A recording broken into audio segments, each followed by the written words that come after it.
ओम शांति।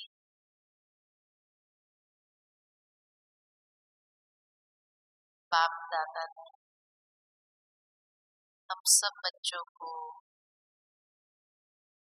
सदा सफलता के सितारे के रूप में देखा है।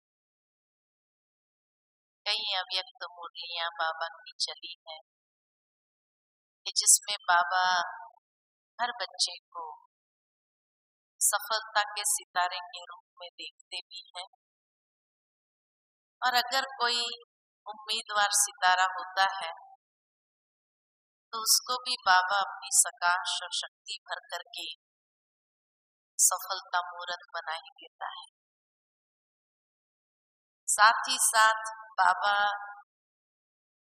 हम बच्चों को विधि भी बताते हैं कि सदा सफलता मूर्त बनना हो तो क्या करना चाहिए, क्योंकि जब तक हम बच्चे खुद पुरुषार्थ नहीं करते हैं और सफलता मूर्त नहीं बनते हैं, तब तक हमें वो खुशी प्राप्त नहीं होती है। अगर सहजता से ही मिल जाता होता तो कोई बच्चे पुरुषार्थ ही नहीं करते। और इसलिए बाबा शक्ति सकाश भी भरता है, हमें उस रूप में देखता भी है, लेकिन पुरुषार्थ हमसे ही करवाता है। और वो पुरुषार्थ करने के लिए बाबा ने हम बच्चों को विशेष 4 आधार बताए हैं सदा सफलता मूर्त बनने के। पहला आधार जो बाबा हमेशा हम बच्चों को कहते रहे हैं वो है निश्चय बुद्धि विजय। कि निश्चय ही मनुष्य को विजय कि वो फाइनल डेस्टिनेशन पर या उस शिखर पर पहुंचा देता है। दूसरा आधार जो बाबा ने बताया कि दृढ़ता में सफलता है। कैसे दृढ़ संकल्प हमें हर बात में सफलता मूर्त बनाई देता है। तीसरा बाबा जो कहता है वो है नियत साफ तो मुराद हासिल। कि नियत में कहीं भी खोट नहीं होनी चाहिए, नियत हमारी एकदम साफ होनी चाहिए, तो हर मुराद हासिल हो जाती। और चौथी बात जो बाबा ने कही, सफल करो और सफलता पाओ। तो 4 ये मुख्य आधार है सफलता मूर्त बनने के लिए। जब बाबा हम बच्चों को कहते हैं कि बच्चे निश्चय बुद्धि विजय, तो सबसे पहला आधार यही होता है कि जब तक हम अपने अंदर निश्चय नहीं कर लेते, उसमें भी जैसे बाबा हमेशा 4 प्रकार के निश्चय बताते हैं कि एक तो स्वयं में निश्चय अर्थात एक आत्मविश्वास हमारे भीतर होना चाहिए। दूसरा, हमारा बाबा में भी उतना ही 100% विश्वास। तीसरा, जैसे बाबा कहते हैं कि ड्रामा में भी निश्चय हो। और चौथा, ब्राह्मण परिवार में भी निश्चय। कई बार हम स्वयं में आत्मविश्वास को धारण करते हुए आरंभ करते हैं, लेकिन फिर कहीं न कहीं हमारा विश्वास डगमगाने लगता है। उसका कारण यही है कि जब हमें सफलता की ओर आगे बढ़ना है, विजयी स्थिति का अनुभव करना है, तो नेचुरल है कि हमारा लक्ष्य बहुत स्पष्ट होना चाहिए। अगर लक्ष्य स्पष्ट नहीं है और विश्वास है स्वयं हो ही जाएगा, कर ही लेंगे, बाबा भी कहता है ना, तो वो हमें कहीं ना कहीं आगे चल करके वो विश्वास हमें डगमगाने जैसी स्थिति में भी ले आता है, क्योंकि मुझे लक्ष्य स्पष्ट नहीं। एक तो जैसे हमेशा हमारी दादी कहती है, क्लीन और क्लियर माइंड होना चाहिए। जितना हमारा लक्ष्य स्पष्ट है, क्लैरिटी है हमें, तो किस तरह से कदम बढ़ाने हैं वो बहुत ही स्पष्ट हो जाएगा। उसमें कहीं पर भी दुविधा नहीं हो। दुविधा का कारण यही है, लक्ष्य स्पष्ट नहीं है, तो जब कभी दो बातें आती है तो वहां चुनाव करने में हमारा मन डगमगाता है, अब ये करे या ये करे। इसीलिए अगर लक्ष्य स्पष्ट है तो जब कभी दो राहें आई भी जहां भी, तो भी हमें पक्का मालूम है कि मुझे कहां जाना है। और उसमें सबसे महत्वपूर्ण सहयोग जो हमें प्राप्त होता है वो है श्रीमत। बाबा की श्रीमत हमें हर बात में स्पष्टता प्रदान करती। निश्चय तभी हिलता है जब हम उस दो राह में श्रीमत और स्वार्थ को समझ नहीं पाते। और इसीलिए कई बार कई लोग स्वार्थ को चुन लेते हैं, समझते हैं कि नहीं नहीं चलेगा ये, तो वहां श्रीमत इग्नोर हुई, स्वार्थ को महत्व मिला, तो आगे चल करके वो स्वार्थ हमें कहीं न कहीं डगमगाएगा। इसलिए श्रीमत का हाथ पकड़ करके जब चलते हैं तो वो स्वार्थ कभी भी जो माया का रूप बन करके सामने आता है, क्योंकि जब कभी आप कदम बढ़ाएंगे तो बाबा ने हम बच्चों को ये भी कहा है कि माया परीक्षा तो लेने आएगी ही आएगी। और इसीलिए माया को परख नहीं पाते हैं, क्योंकि वो स्वार्थ के रूप में आती है। जब स्वार्थ के रूप में आए तो सोचते चलता है, हमें भी तो फायदा होगा ये करने में, तो श्रीमत साइड हो गई, स्वार्थ को पहला ले लिया और इसीलिए महत्व दे दिया, तो नेचुरल है कि वो हमें आगे डगमगाए। बाबा ने यहाँ तक कहा है कि अंतिम परीक्षाएं भी जो आएगी आपके निश्चय की परीक्षा होगी। निश्चय के ही फाउंडेशन को हिलाने का प्रयत्न करें। यानी ब्राह्मण जीवन के अंदर निश्चय का फाउंडेशन हमारा जितना पक्का होगा, उतना ही हम सफलता मूर्त हर प्रकार की परीक्षाओं में, हर प्रकार की माया की चाल में भी हम सफल होंगे ही, विजयी होंगे ही। लेकिन जब कभी हम सोचते बाबा में हमारा विश्वास तो है ही है, निश्चय बुद्धि तो है ही है, तभी तो हम ब्राह्मण हैं, लेकिन जब ब्राह्मण बनने के बाद भी कभी कोई बात आई और बाबा को स्मृति दिलाना हम शुरू करते हैं, बाबा आपने तो कहा था ना, या बाबा ने ये बात कही है, इस बात को लेकर के हमें चलना है। तो इसीलिए जब वो बात बाबा को याद, इसका मतलब ये हुआ कि कहीं न कहीं बाबा में निश्चय की कमी है। ड्रामा में जो सीन आती है परीक्षा के रूप में, शायद वो सीन हमें सफलता मूर्त बनने में अनुभवी बनाने वाली है, यही सफलता है। लेकिन वहां भी कभी कभी हम उस दृश्य को देख करके हिल जाते हैं कि हमने निश्चय के आधार पर शुरू किया, फिर ऐसा क्यों हुआ, ये तो नहीं होना चाहिए था, ऐसा तो नहीं होना चाहिए था।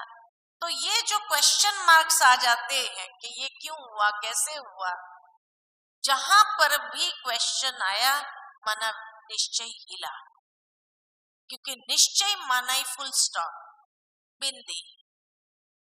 निश्चय माना ही वाह वाह के गीत गाने वाले। इसलिए बाबा ने कहा था कि कोई भी अगर सीन बुरी भी होंगी, लेकिन अगर आप वाह वाह के गीत गाएंगे तो वो सीन भी वाह वाह बन जाए, है ना।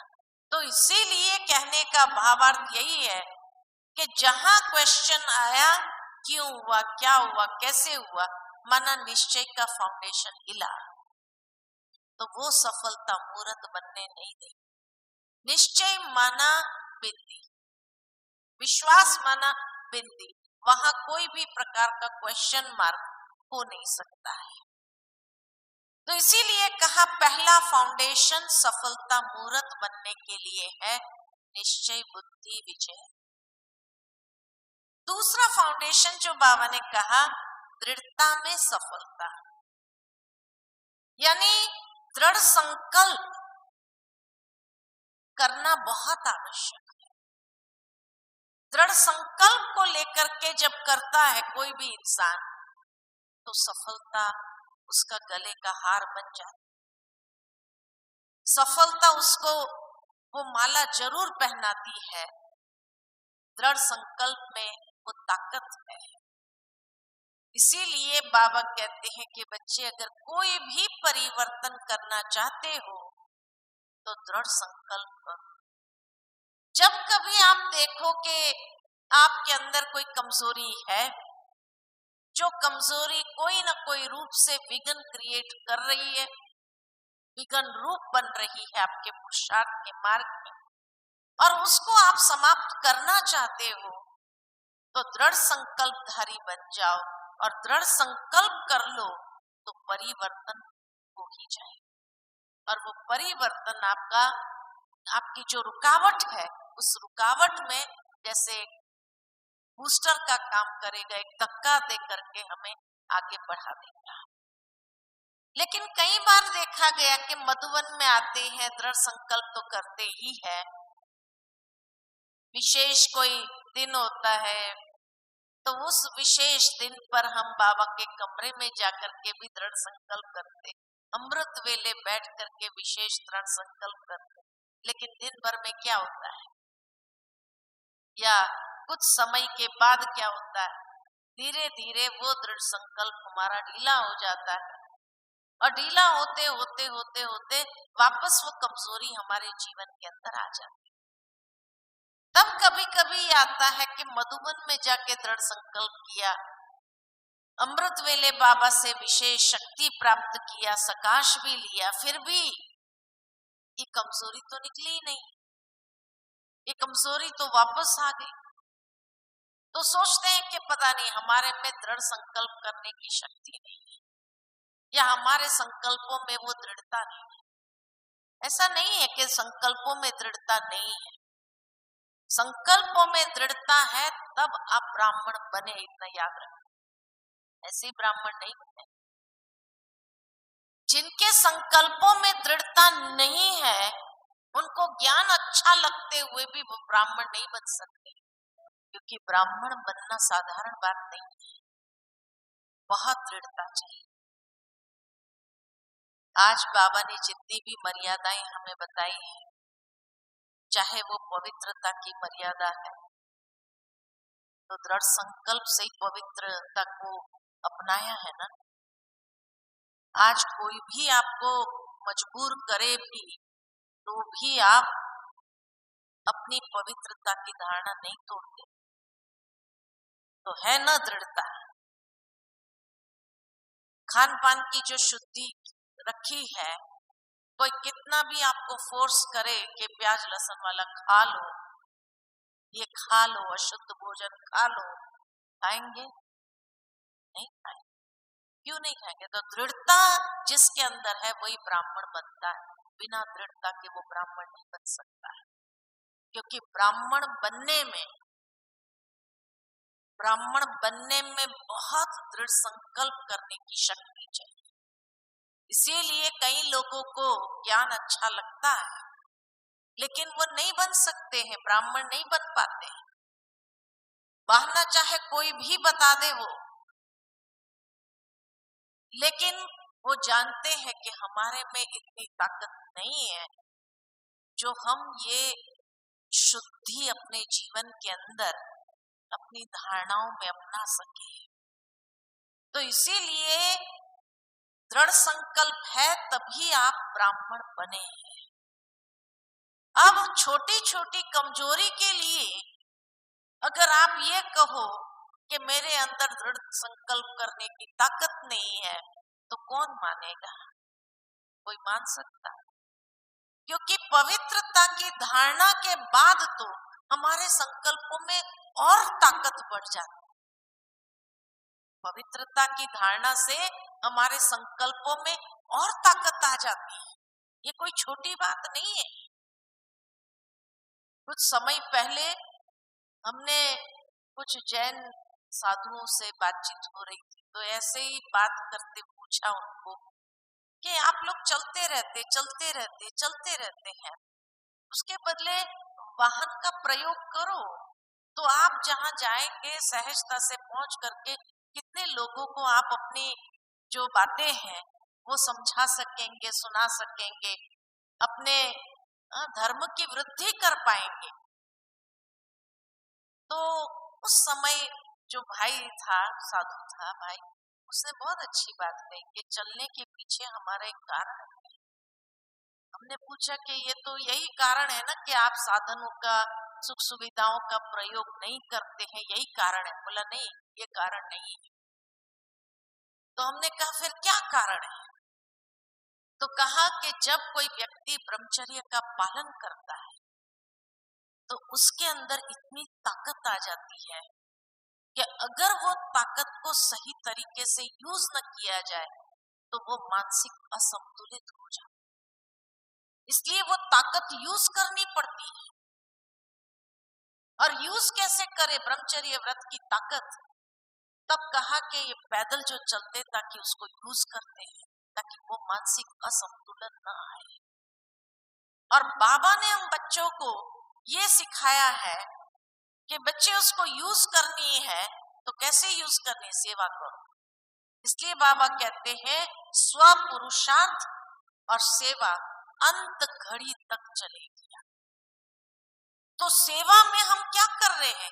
अपनी उस ब्रह्मचर्य व्रत की शक्ति को यूज कर रहे हैं।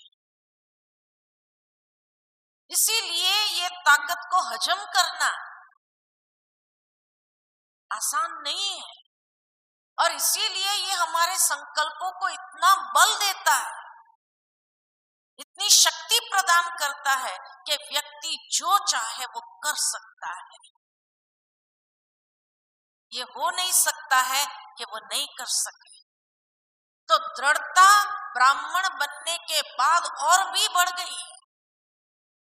देखो दुनिया में कोई दृढ़ संकल्प की शक्ति को इकट्ठा करने के लिए, क्योंकि उनके पास तो ब्रह्मचर्य व्रत का बल नहीं होता है, तो दृढ़ संकल्प करने की शक्ति अपने अंदर पैदा करने के लिए, विल पावर को डेवलप करने के लिए क्या करते हैं? उपवास करते। कि भाई हमारा अपनी इंद्रियों के ऊपर कितना कंट्रोल है। तो जैसे नवरात्रि आती है तो 9 दिन का उपवास करते। क्यों करते हैं ये 9 दिन का उपवास? क्योंकि ये उपवास जब व्यक्ति करता है तो वो अपने मनोबल को बढ़ाता है, अपने अंदर दृढ़ता की शक्ति को डेवलप करता है। तो हमने तो कितनी चीजों का उपवास किया हुआ है, तो कोई एक उपवास थोड़ी है हमारा, कितनी चीजों का उपवास है। तो कितनी दृढ़ता की शक्ति हमारे में आनी चाहिए। खान पान का उपवास है हमारा, अशुद्ध भोजन का उपवास है, पवित्रता को धारण किया है तो ब्रह्मचर्य व्रत का उपवास है। तो काम, क्रोध, लोभ, मोह, अहंकार इन सबको छोड़ने के लिए जो हम विधि अपना रहे तो उपवास नहीं। और सबसे बड़ा उपवास हमारा उपवास, ऊपर निवास करने वाले शिव बाबा के साथ हमारे बुद्धि का वास रहता है, सबसे बड़ा उपवास। अमृत वेले से लेकर रात्रि तक हमारा सबसे बड़ा उपवास है। तो ये उपवास से, बाबा की याद की शक्ति से कितनी हमारे अंदर दृढ़ता आती है। और फिर भी अगर कोई कहे मेरे में दृढ़ता ही नहीं है, मैं कितनी बार संकल्प करती हूँ टूट जाता है, कोई मानेगा? कोई मानेगा? कोई यही कहेगा आप गलत बोल रहे हो, आप सही नहीं बोल रहे हो। आप जब इतनी चीज कर सकते हैं तो उसके बाद तो व्यक्ति के अंदर कितनी दृढ़ता आ जाती है। तो इसीलिए जीवन के अंदर जिस तरह का उपवास हमने किया है, हमारे जैसा उपवास कोई नहीं कर सकता है।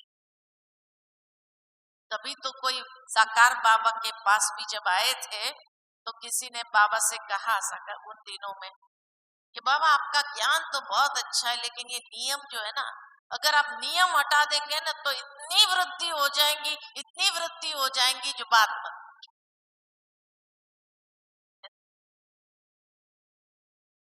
बाबा ने क्या कहा था? बाबा ने कहा हमको क्वांटिटी थोड़ी चाहिए, हमको क्वालिटी चाहिए। तो सोचो इतने क्वालिटी बाबा के बच्चे हैं, ये अगर मिल करके कोई संकल्प कर ले इकट्ठा, तो क्या नहीं है, तहलका मचा सकता है ना, तहलका। लेकिन हम एक मत होकर के एक ही संकल्प में स्थित नहीं हो पाते, ये इसलिए हमारी शक्ति है। कोई कौन सा संकल्प कर रहा है, कोई कौन सा संकल्प कर रहा है, कोई कौन सा, कोई हद के मामूली संकल्प करते रहते हैं, बाबा ये मिल जाए वो मिल जाए। और ये अनुभव किया है कि जब भी आपने कोई मामूली संकल्प भी किया है कि बाबा को ये मिल जाए या वो मिल जाए, इतना मिल जाए तो बहुत अच्छा, मिला है कि नहीं मिला है? संकल्प पूरा हुआ है कि नहीं हुआ है? मामूली से संकल्प आपने किया सुबह कोई बात का, और शाम तक वो हासिल कहते बाबा मेरी हर बात सुनता है, बाबा मेरी हर बात सुनता है, मेरी हर बात पूरी करता है। अनुभव है ना, है? तो अगर सामान्य से संकल्प पूरे हो सकते हैं, तो जब अपनी कमजोरी को मिटाने के लिए आप कोई भी दृढ़ संकल्प करते हैं, वो पूरे नहीं हो सकते हैं क्या? जरूर हो सकते हैं, जरूर हो सकते हैं।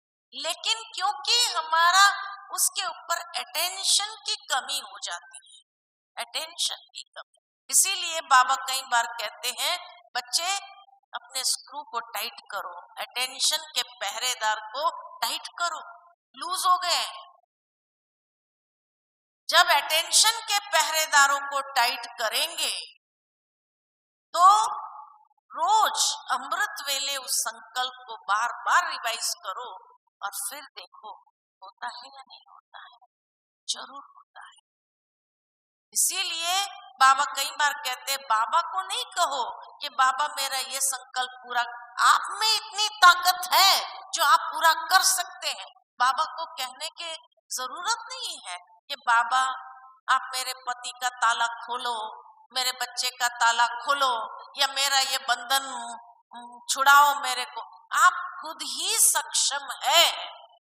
और ये जो नियम मर्यादाओं में बाबा ने हमें बांधा है, ये नियम मर्यादा में इसीलिए बांधा है ताकि आप जो चाहो आप खुद ही कर सकते हो।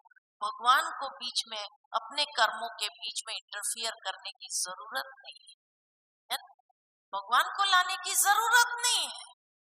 जहां उसकी जरूरत होगी वो स्वयं पहुंच जाएगा। छोटी छोटी बातों के लिए हमें उसको तकलीफ देने की आवश्यकता है क्या?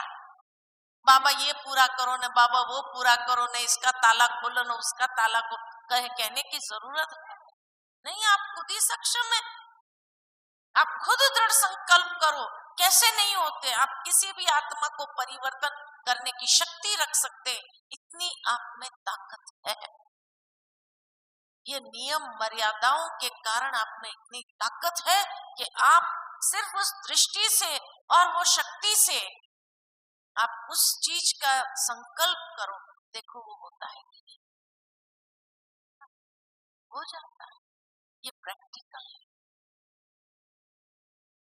तो संकल्पों में दृढ़ता लाने के लिए हमारे नियम मर्यादाएं बहुत बड़ा बल है, और उपवास हमारा इतना महान है, जो उपवास हमारे अंदर इतना मनोबल क्रिएट करता है जितना कोई नहीं कर सकता है।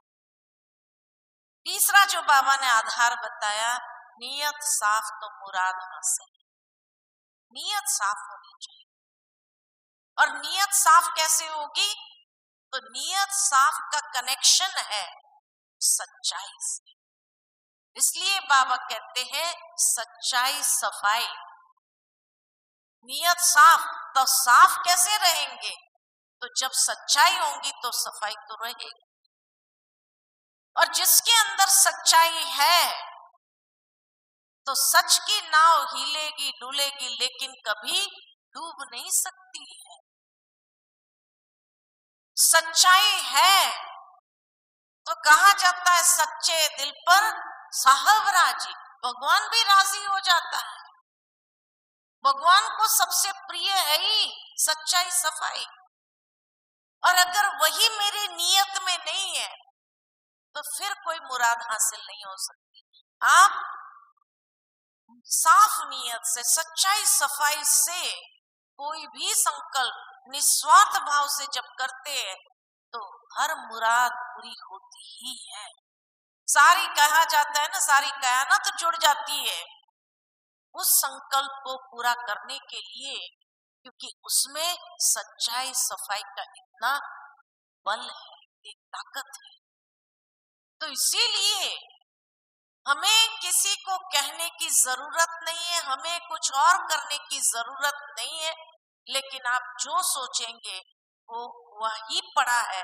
इसीलिए बाबा ने कई बार कहा है कि बच्चे संशय नहीं लाओ, संशय बुद्धि विनश्यन्ति। लेकिन आप नियत साफ है, निश्चय बुद्धि है और दृढ़ता के साथ आप करो तो देखो कैसे पूरा होता है। कोई ऐसी बात नहीं सफलता मूर्त होने से आपको रोक सके। इतनी पावरफुल विधि बाबा ने हम बच्चों को बताई। लेकिन जहां नियत में खोट आई वहां वो मुराद भगवान भी पूरी नहीं करने देगा, तो कोई शक्ति नहीं जो उसको पूरी कर सकती है। और अगर फिर भी आपने उसको हासिल करने के लिए टेम्पररीली भी या अल्पकाल के लिए भी अगर उसको महसूस भी किया, कुछ समय के बाद वो पलट जाएगी या वही हमारे लिए नुकसान का कारण बन जाए। इसलिए बाबा कहते हैं कि भगवान के बच्चे भोलेनाथ के बच्चे हैं। भोलेनाथ के बच्चे हैं तो बाबा को भोले बच्चे सच्चे दिल वाले बहुत पसंद है। जो हेरा फेरी करने वाले हैं, 3-5 करने वाले हैं, इधर उधर करने वाले हैं, बाबा को कभी वो पसंद नहीं आता है। और इसीलिए आज नहीं तो कल वो अपनी इस गलत होशियारी के कारण भी कहीं न कहीं बाबा से धीरे धीरे दूर होने ही लगते हैं। वो कभी बाबा की समीपता का अनुभव नहीं कर सकते। हमें 3-5 करने की जरूरत क्या है? इधर उधर करने की जरूरत क्या? कई लोग सोचते हैं कि नहीं, बाबा ने कहा है युक्ति युक्त तो करो, और इसीलिए युक्ति युक्त माना झूठ भी चल सकता है उसमें।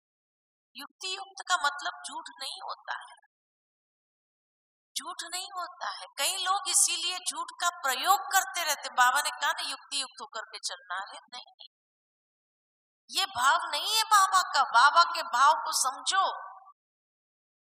कि अगर जहां कहीं पर भी आपको 2 बातों में से एक बात चुननी पड़े, जो दोनों ही बात कहीं ना कहीं आपको अगर प्रॉब्लम क्रिएट करने वाली हो, तो वहां पर आप वही चुनो कि जहां पर सच्चाई सफाई वाली बात, उसको चुनो, क्योंकि वो आपको हमेशा सक्सेसफुल बनाएंगे। कई बार हम झूठ का इस्तेमाल करते हैं, सोचते हैं इसको थोड़ी पता चलने वाला है। अरे भगवान ने कहा है झूठ कभी छिप नहीं सकता है, आज नहीं तो कल वो किसी न किसी रूप से सामने आएगा। तब क्या करेंगे? तब लोगों के सामने क्या होगा? यही कहेंगे कि ब्रह्मा कुमारी वाले झूठ बोलते, देखो। कहेंगे या नहीं कहेंगे? तो उससे कभी आप सफलता मूर्त नहीं बन पाते। जब कोई सीढ़ी चढ़नी हो, आपको मंजिल पर पहुंचना हो, और सीढ़ी अगर कमजोर हो, जो आधे तक पहुंचने पर टूट सकती है, तो मंजिल को प्राप्त कैसे कराए? इसीलिए अगर कोई भी कमजोरी का आधार लिया, झूठ एक कमजोरी है, असत्यता एक कमजोरी है, तो इसीलिए कोई भी कमजोरी का आधार लेकर के आप सफलता मूर्त कभी नहीं बन सकते। सफलता मूर्त मंजिल को प्राप्त करने के लिए आधार बहुत मजबूत चाहिए, और मजबूत आधार हमें कहां से मिलता है? वैल्यूज से। हम दुनिया के अंदर अगर एक मूल्यनिष्ठ समाज स्थापन कर रहे हैं, तो मूल्यों के अंदर जो शक्ति है, मूल्यों के अंदर जो ताकत है, वो ताकत ही हमें उस सफलता की मंजिल पर पहुंचाएगी। आप कमजोरी का सहारा लेकर के सफलता मूर्त बनना चाहते हैं, ये कैसे हो सकता है? दोनों विरोधाभास है। सफलता बहुत ऊंची मंजिल है, आधार लिया कमजोरी का, तो कमजोरी का आधार आपको आधे तक तो ले जाएगा। आपको लगता है हाँ हम सफलता मूर्त बन रहे, लेकिन आधे में ऐसा टूटेगा और गिरेंगे तो क्या होगा? मुंह दिखा नहीं सकते हैं उसके बाद कि ये भगवान के बच्चे हैं, मुंह दिखा नहीं सकते। और वो कोई न कोई रूप से आज दुनिया ऐसी है जो सामने आती ही है। आप एक छोटे बच्चे के सामने भी झूठ बोल करके देखो, वो तुरंत आपको कहेगा आपने झूठ बोला ना, तुरंत कहता है कि नहीं कहता है? पहचान जाता है, पहचान जाता है। आप एक बच्चे के सामने भी झूठ नहीं बोल पाते, और फिर हम उसके बाद सोचते हैं बड़ी चालाकी के साथ हमने 3-5 किया, हेरा फेरी किया, ये किया वो किया, तो लोग नहीं पहचान सकेंगे। इसलिए व्यक्ति के अंदर जितनी ट्रांसपेरेंसी होती है, जितनी नीयत उसकी साफ होती है, और वैल्यूज का सपोर्ट लेकर के वो चलता है, उसको कभी कोई भी कहां भी हरा नहीं सकता है, असफल बना नहीं सकता है। वो सफलता की मंजिल को जरूर प्राप्त करता है, जरूर प्राप्त करता है। और जब ऐसे सफलता मूर्त बनता है, तो उसका कॉन्शियस कभी उसको बाइट नहीं करता है, और साथ ही साथ उसको हर समय एक अंदर से आत्म संतुष्टि की, आत्म तृप्ति की अनुभूति हो। नहीं तो हर वक्त उसका मन कचोटता रहेगा, मैंने ये किया तो है लेकिन पता नहीं आज नहीं तो कल पता चल जाएगा, तो क्या होगा? मन कचोटता है, ऐसा काम ही क्यों करे? फिर योग लगेगा? योग कभी लगेगा नहीं। इसीलिए जितनी अपनी नीयत साफ है, भगवान को वही पसंद है, भगवान भी वही चाहता है। इसलिए नीयत साफ, मुराद हासिल, वो हर रीति से सफलता मूर्त बनकर ही रहेगा। और चौथी बात, सफल करो और सफलता पाओ। क्या क्या सफल करना है, क्या क्या सफल करना है? बड़ी दादी जब थी तो हमेशा कहती थी 5 स सफल करो, 5 स सफल करो। 5 स कौन से? पहला स समय, अपना समय सफल करो, समय को निष्फल नहीं करो, है ना? कहा जाता है आप अगर समय वेस्ट करते रहेंगे तो एक न एक दिन समय आपको नष्ट कर। If you kill time, time will kill you, ये कहा जाता है। इसीलिए समय सफल करो। जितना समय सफल करते जाएंगे, समय का सदुपयोग करते जाएंगे, उतना समय हमें आगे बढ़ा देता है, बहुत ऊंचा उठा देता है। जितना समय निष्फल करते जाते हैं, उतना वो समय हमें अधोगति की तरफ ले जाता है। इसीलिए समय हमेशा आगे हमें बढ़ाए, इस तरह से समय को सफल करो। समय उन्हीं को आगे बढ़ाता है जो अपने समय को सफल करता है। वेस्ट न जाने दो, समय बहुत वैल्यूबल है। Time is valuable, time is money, लोग ये कहते हैं। तो इसीलिए ये समय का धन जो है उसको सफल करो, तो सफलता मूर्त हो जाए। दूसरा संकल्प। संकल्प को व्यर्थ और नकारात्मक नहीं होने जाने, क्योंकि ये संकल्प की शक्ति बहुत बड़ी शक्ति। जितने हमारे संकल्प समर्थ होंगे, उतना संकल्प सफल होगा।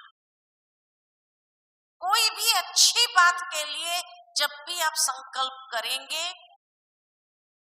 वो संकल्प अवश्य पूरा होगा। जितने नेगेटिव और व्यर्थ संकल्प भी करते जाएंगे, उतना वो खुद के सामने आना जरूर, विघ्न के रूप में बहुत ऐसी बातें सामने ले आए।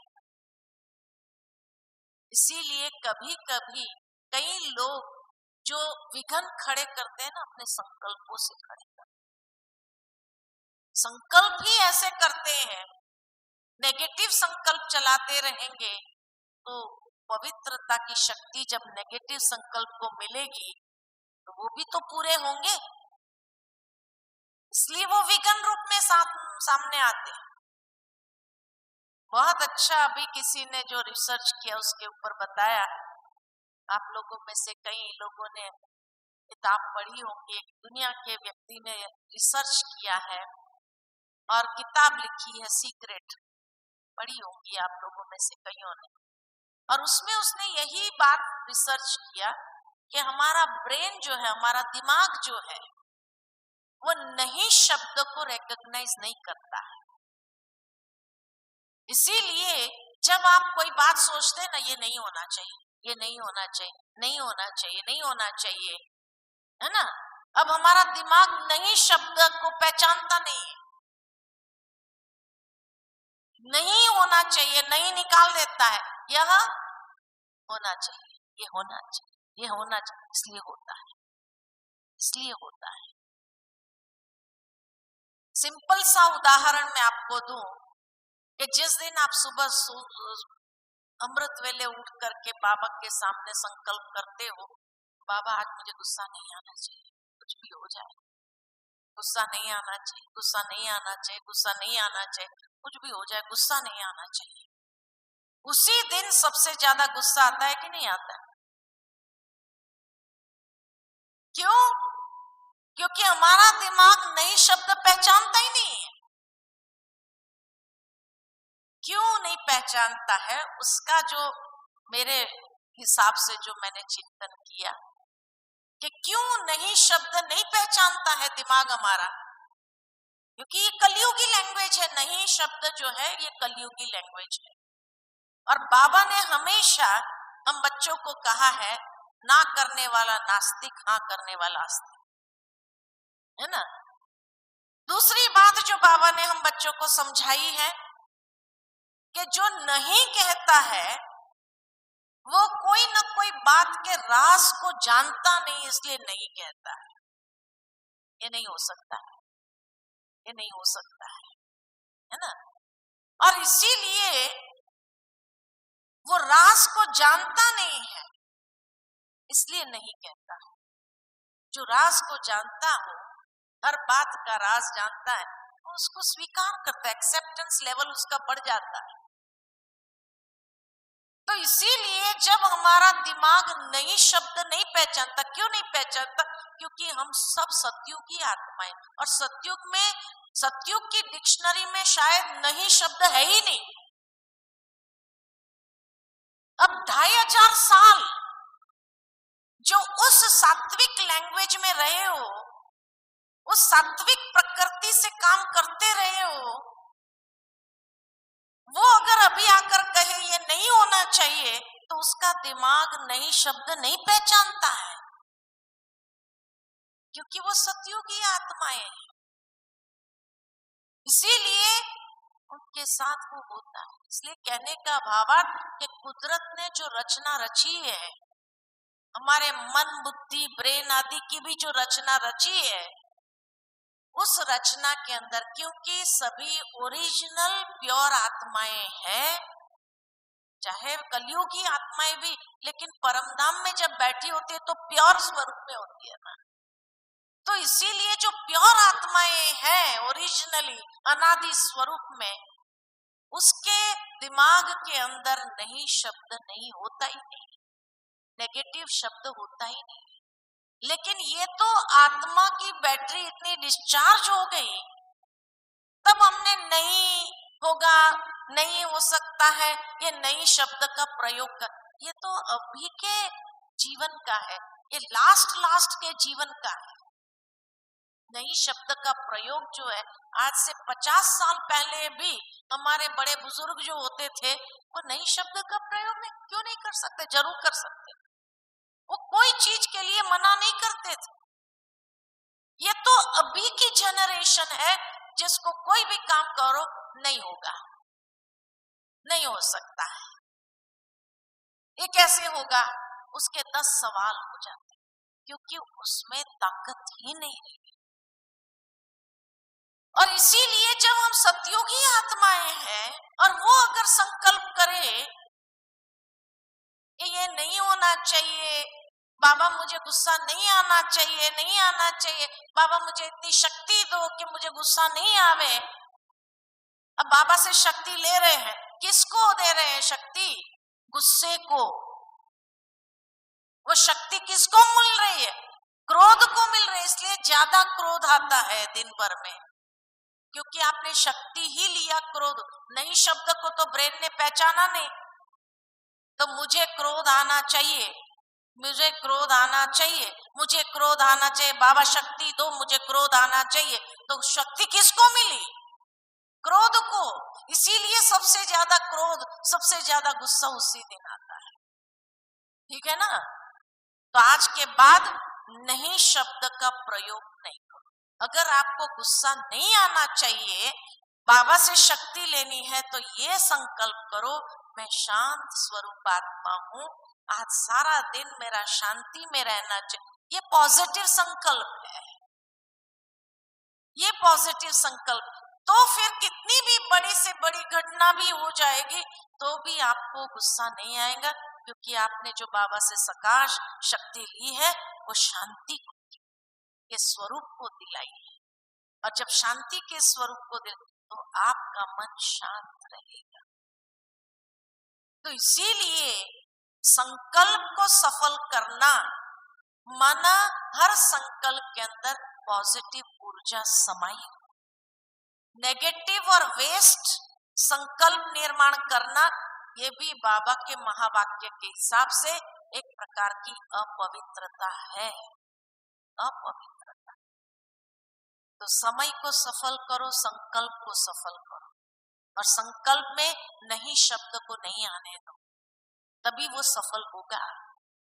तीसरा, श्वास सफल। श्वास सफल करने से क्या होगा? इतना बाबा कहते हैं, आज आप निरंतर याद में एक एक श्वास हमारे सफल हो। तो श्वास सफल करने से अंतिम श्वास सुखदायी निकलेगा, अंतिम श्वास सुखदायी होगा। कभी कोई भी घुटन में सांस छोड़ना नहीं होगा। जैसे आज कई बार किसी का भाई तालाब में डूब गया और डूबने के समय ये जब पानी ज्यादा कितना घुटन होती होगी, उस समय भगवान की याद थोड़ी आती होगी, तो कैसे सांस निकलेगी। तो इसीलिए जो अपने श्वासों को सफल करता है वो कभी भी अंतिम श्वास उसका घुटन में नहीं निकलेगा, लेकिन हर श्वास सुखदायी स्थिति में शरीर छोड़ने का भी होगा। इसलिए बाबा कहते श्वासों को सफल करो। चौथा सा शक्ति, शक्ति को सफल करो। जो भी हमें शक्ति प्राप्त हुई है बाबा से, तन की शक्ति है सफल करते हैं, मन की शक्ति है सफल करते हैं, तो शक्ति सफल करो आप। तो जब शक्ति सफल करते हैं तो आपको ईश्वरीय शक्ति और अधिक प्राप्त हो जाती।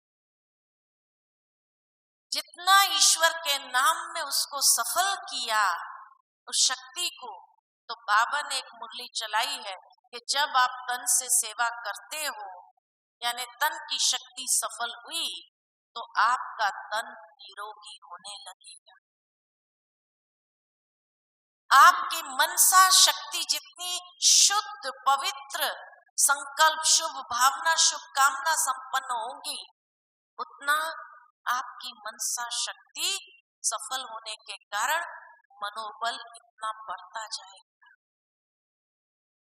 तो जो भी शक्ति बाबा से मिली, अष्ट शक्तियां मिली है, ये अष्ट शक्तियों को सही समय पर सफल करने से अष्ट रतन में आ जाते। ये भगवान का वायदा है कि वो आत्मा अष्ट रतन में जरूर आए। तो अष्ट शक्तियों को सफल करते चलो, सफल करते चलो। और लास्ट में आता है पांचवा स संपत्ति। जो भी धन संपत्ति आदि स्थूल में, सबसे स्थूल ग्रॉस लेवल पर ये संपत्तियां, ये सारी सूक्ष्म स्तर पर, समय सबसे सूक्ष्म होता है, फिर संकल्प, फिर श्वास, फिर शक्ति, और लास्ट में सबसे स्थूल लेवल पर ग्रॉस लेवल पर है संपत्ति। और देखा गया जितनी धन संपत्ति जो सफल करता है वो सफलता मूर्त तो बनता ही है, लेकिन उसकी वृद्धि भी करता है, उसकी वृद्धि होती है उसकी। धन सफल करना ये बाबा ने इसलिए हम बच्चों को एक विधि बताई है, क्योंकि उसी से भी कई प्रकार के हमारे जीवन के अंदर जो विघ्न आते हैं, उन विघ्नों को हम सहज ही साइड कर सकते। कई प्रकार के कष्टों से हम अपने आप को मुक्त कर सकते। इसीलिए बाबा ने ये विधि बताई है कि धन संपत्ति को भी सफल करो, तो सफलता मूर्त बन जाएगी। सफल करने से क्या होता है, सिंपल सा उदाहरण मैं आपको देती हूँ, सिंपल सा उदाहरण देती हूँ कि जो बाबा के बच्चे धन सफल करते हैं, वो 63 जन्म में, सतयुग त्रेता में तो है ही बहुत अच्छा, लेकिन द्वापर से लेकर कलयुग तक वो कभी भिखारी का जन्म नहीं प्राप्त करे। उसको किसी के आगे हाथ फैला के मांगना नहीं पड़ता है, क्योंकि उसने भगवान के कार्य में धन सफल किया हुआ। तो भगवान इतना तो जरूर उसको देता ही है कि कोई जन्म उसका भिखारी का नहीं होगा, कोई जन्म भिखारी का नहीं। ये सबसे बड़ी प्राप्ति है धन सफल करने की। उसका प्रत्यक्ष उदाहरण अगर मैं आपको दूं, कि शास्त्र में कहानी आती है कि सुदामा और कृष्ण बचपन में दोस्त थे, और जैसे ही दोस्ती में आश्रम में रहते थे, तो आश्रम में रहते थे तो गुरुकुल में होने कारण उनको कभी कभी लकड़ी काटने का टर्न आता था। सभी विद्यार्थियों का टर्न होता था कि लकड़ी जंगल से ले आए, ताकि आश्रम का जो भी कारोबार है, खाना पकाना आदि, उन जमाने में तो लकड़ी से ही होता था। तो शास्त्रों में कहानी कितनी अच्छी दिया हुआ होता है। तो कहा कि जब उनका लकड़ी काटने का, जंगल में जाकर लकड़ी ले आने का टर्न था, तो उस दिन सुदामा की माँ ने उसको 40 चने दिए गिनती करके। क्या तुम लोग लकड़ी काटने जाएंगे, तो इसीलिए ये 40 चने हैं। वो तो गरीब था सुदामा, तो 40 चने उसकी माँ ने गिनती करके दिए कि 20 तेरे 20 कृष्ण के, तुम खा नहीं जाना, कृष्ण को देना ही उनके 20 है। और जब गए लकड़ी काट करके, जब वापस लौट रहे थे, तो कृष्ण बहुत थक गया, तो उसने झाड़ के नीचे कहा मैं सो जाता हूँ थोड़ी देर। वो सो गया। तो सुदामा ने कहा ठीक है सो जाओ, मेरे को तो नींद नहीं आ रही है। वो बैठा, तो फिर जो है उसको भूख लगी, तो उसको अपने 20 चने याद आए। तो उसने अपने 20 चने निकाले, खाए। लेकिन अभी सारा दिन इतना लकड़ी चुनने में जब गए थे, तो भूख तो ज्यादा लग गई कि 20 चने से क्या होगा। तो और मन हो रहा था, 20 चने जो पड़े हैं, कृष्ण तो सो रहा है। तो उसने धीरे से एक निकाल करके उसमें से खाया, 2 निकाल के खाया, 3 निकाल के, अभी तक कृष्ण तो उठ ही नहीं रहा है। तो सारे 20 उसके भी खा गया। तो कहा उसने जो 20 चने कृष्ण के खाए थे, तो उसका फल क्या मिला कि 20 साल दरिद्रता का उसको भोगना पड़ा। 20 साल, एक एक चने का एक एक साल हिसाब था। तो 20 साल दरिद्रता का गुजारा, और 20 साल दरिद्रता का गुजारने के बाद उसकी पत्नी ने, जैसे ही वो समय पूरा हुआ, कि उसकी पत्नी ने कहा कि तुम्हारा दोस्त इतना बड़ा है, तुम जाओ उसके पास। तो कहा कैसे जाऊं मैं उसके पास में, क्या लेकर जाऊं, खाली हाथ तो जा नहीं सकता हूं। तो कहा ये पोहा ही ले जा, है ना। और इसीलिए पोहा दिया उसको और भेजा पोटली में रख के, और वो निकाल नहीं रहा था। तो कृष्ण से जब मिला, तो कृष्ण ने कहा मेरी भाभी ने जरूर कुछ भेजा होगा मेरे लिए, ऐसा तो तुम आया नहीं होगा, क्या है, निकाल निकाल करके निकाला। और पहली मुट्ठी खाई और उसको महल मिल गया। दूसरी मुट्ठी खाई तो उसको धन संपदा आदि सबसे भरपूर कर दिया। और तीसरी मुट्ठी खाने, तब रुक्मणी ने रोका, सब कुछ दे देना है क्या। ये देखो कितनी शास्त्र के अंदर एक्यूरेट कहानी है कि पोहा सफल करने पर भी उसको कितनी प्राप्ति का अनुभव। इसलिए बाबा भी कहते हैं कि कई गरीब माताएं जो आती है बाबा के यज्ञ में, बाबा हमारी एक ईंट सफल कर देना। मुझे याद है कि कुछ साल पहले एक बहन आई थी, दादी जी के पास में, प्रकाशमणि दादी के पास आई थी, और प्रकाशमणि दादी को उन्होंने एक अंगूठी पहनाई। कहा दादी ये अंगूठी जो है ना, एक माता है, बहुत गरीब है, लेकिन बाबा की इतनी पक्की बच्ची है, मधुबन कभी आई नहीं, और मधुबन आई नहीं है, ओम शांति भवन बन रहा था उस समय। तो दादी ने कहा था कि भाई हर एक 25 पैसा लगाना। तो उसने प्रतिदिन के 25 पैसे रोज बचाती रही, 1 साल तक बचाती रही। और जो उससे बचा, तो उसने सोचा कि मैं मधुबन की टिकट, मधुबन नहीं जाऊंगी, लेकिन ओम शांति भवन में मेरी ईंट जरूर लगनी चाहिए। तो उससे उसने अंगूठी खरीदी और अंगूठी भेजी बहन जी के साथ में कि बहन जी ये अंगूठी मेरी दादी को देना और कहना मेरी ईंट जरूर लगा दी।